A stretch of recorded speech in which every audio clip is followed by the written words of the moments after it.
शैक्षणिक व इतर उपयुक्त व्हिडिओज पाहण्यासाठी सबस्क्राईब करा all in one for VI या आपल्या यूट्यूब चॅनलला. तसेच बेल आयकॉनला देखील क्लिक करायला विसरू नका, जेणेकरून नवीन व्हिडिओजचे नोटिफिकेशन्स हे आपल्याला सर्वात प्रथम प्राप्त होतील. व्हिडिओ आवडल्यास व्हिडिओला लाईक व आपल्या मित्रमैत्रिणींसोबत आणि नातेवाईकांसोबत शेअर करायला सुद्धा विसरू नका. नमस्कार, संगीता बोलते. आज आपण आपल्या गणितीय सत्रामध्ये बघणार आहोत अपूर्णांक संख्येची बेरीज.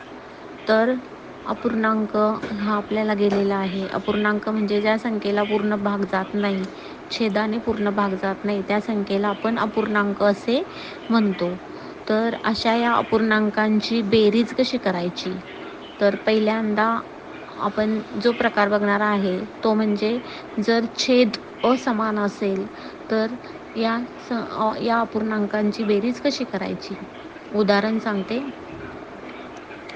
4/2 अधिक 5/3. उदाहरण लक्षात घ्या. 4/2 अधिक 5/3. पहिल्याचा छेद आहे 2, दुसऱ्या अपूर्णांकाचा छेद आहे 3. तर मग पहिली पायरी काय आहे, तर छेद समान करणे. मग छेद समान कसा करायचा, तर छेदाछेदांचा गुणाकार करायचा. मग छेदाछेदांचा गुणाकार करताना पुन्हा दुसरी पायरी आहे की पहिला अंश गुणिले दुसरा छेद, पहिला अंश गुणिले दुसरा छेद अधिक दुसरा अंश गुणिले पहिला छेद.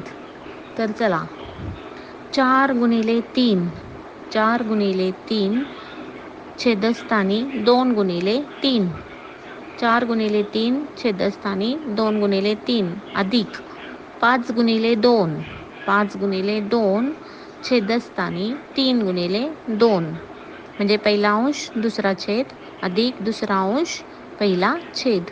मग 4 पुढची पायरी 4 12 छेदस्थानी 6 अधिक 5 दुणे 10, 5 दुणे 10 अधिक छेदस्थानी 6.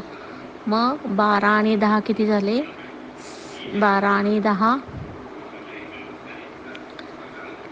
4 12 आणि 5 दुणे 10, म्हणजे 12 आणि 10 किती झाले, 22/12. उत्तर काय आलं आपलं, 22/12. आणि दोन्ही छेदांपैकी मग समान छेद झाल्यानंतर दोन्हीपैकी उत्तरात फक्त अंशाची बेरीज करून दोन्हीपैकी एकच छेद कॉमन लिहायचा असतो. म्हणजे आपल्या या 4/2 अधिक 5/3 बरोबर आपलं उत्तर आलं आहे 22/6. 22/6 हे आपलं उत्तर आलेलं आहे. आणखीन एक उदाहरण घेऊया पुढे. 6/4 अधिक 3/7. 6/4 अधिक 3/7. बघा, पहिल्याचा अंश आहे 6, छेद आहे 4 अधिक दुसऱ्याचा अंश आहे 3, छेद आहे 7. ओके. आता आपल्याला पहिली पायरी आहे छेदाछेदांचा गुणाकार करणे, आणि दुसरी पायरी आहे पहिला अंश गुणिले दुसरा छेद अधिक दुसरा अंश गुणिले पहिला छेद. मग पहिला अंश आहे 6 आणि दुसरा छेद आहे 7. मग 6 गुणिले 7 छेदस्थानी पहिल्या अंशाचा छेद आहे 3 गुणिले 7, दुसऱ्याचा छेद आहे 7. मग 6 गुणिले 7 छेदस्थानी 3 गुणिले 7. पहिल्याचा छेद मी 4 सांगितला होता. 6 गुणिले 7 छेदस्थानी 4 गुणिले 7 अधिक 3 गुणिले पहिल्याचा छेद आहे 4, दुसरा अंश आहे 3, म्हणून अधिक 3 गुणिले 4 अधिक 7 गुणिले 4. म्हणजे आपली पायरी तयार काय झालेली आहे दुसरी. 6 गुणिले 7 छेदस्थानी 4 गुणिले 7 अधिक 3 गुणिले 4 छेदस्थानी 7 गुणिले 4. ओके.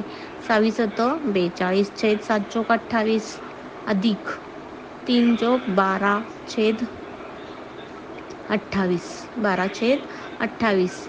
मग 42 आणि 12, 42 आणि 12. उत्तर आपलं किती आलेलं आहे, 42 आणि 12 सॉरी 42 आणि 12 आपलं उत्तर आलेलं आहे 54/28. 42 आणि 12 आधी बरोबर किती आलेलं आहे 54/28 हे आपल्याला आहे उत्तर. अशा रीतीने अपूर्णांकांची बेरीज केली जाते. म्हणजे पुन्हा एकदा सांगते की छेदाछेदांचा गुणाकार करणे, पहिला अंश गुणिले दुसरा छेद अधिक दुसरा अंश गुणिले पहिला छेद, आणि मग जेव्हा छेद समान होतात तेव्हा अंशांशाची बेरीज करायची गुणाकार करून, आणि आलेला एक जे छेद समान असतात त्यापैकी कॉमन एक छेद उत्तराच्या ठिकाणी घ्यायचा असतो. दुसरं एक गणित सांगूया आणखी. 5/6 5/6 अधिक 8/4 5/6 अधिक 8/4. पहिल्याचा अंश आहे 5, छेद आहे 6 आणि दुसऱ्याचा अंश आहे 8 आणि छेद आहे 4. मग 5 आता आपण पुन्हा काय करूया, छेदाछेदांचा गुणाकार आणि अंश आणि छेद, पहिला अंश दुसरा छेद आणि दुसरा अंश पहिला छेद. मग पहिला आपण काय सांगितलेलं आहे 6 गुणिले 4 6 गुणिले 4 छेदस्थानी 5 गुणिले 4 अधिक 8 गुणिले 5 छेदस्थानी 5 गुणिले 4. 6 चौक 24 छेद 5 चौक 20 अधिक 8 पंचे 40 छेद 24 म्हणजेच 24 आणि 40 24 आणि 40 म्हणजे उत्तर आलेलं आहे आपलं 64/20. अशा रीतीने आपल्याला या अपूर्णांकांची बेरीज करता येते. धन्यवाद.